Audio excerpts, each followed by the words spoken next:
There have been many, many times in my life when I have said yes to something and actually meant no, although finding that no in the moment has been really, really hard.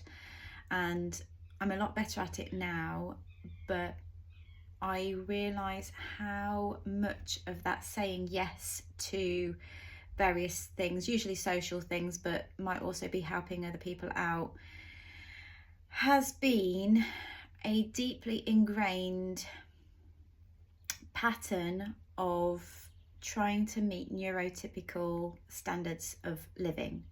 And now that I understand myself as a neurodivergent person, and that there are certain things that are never going to be great for me, and there are certain ways of living that are better for me and those that aren't, it enables me to be more empowered in my no. Not that it comes easily, because going the non-automatic path is always harder, isn't it, to begin with, at least, and probably is always a little bit harder. So what I tend to do now is, if somebody asks something of me, whether it's a social occasion or if I can help them out, I have key phrases that I have to allow me a pause.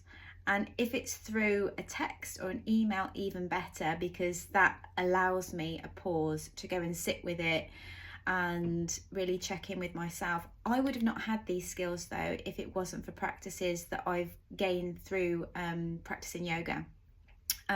So if you struggle with boundaries, you're a sensitive, perhaps neurodivergent person yourself, and you're struggling with the ability to say no, then I would really encourage you to get to know yourself as much as you can, understand what your needs and your wants are, and how you need to look after yourself, because we've been fed this lie that we're all the same and need exactly the same, live in this same way of doing things, but we're not. And if you are highly sensitive and neurodivergent, you will likely need quite different, and that's okay.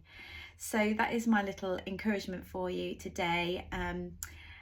How do you find saying no? What happens in your body when you try and say no? Does it even come into your vocabulary, or is it always an automatic, yeah, sure, and going along with the crowd? Let me know in the comments.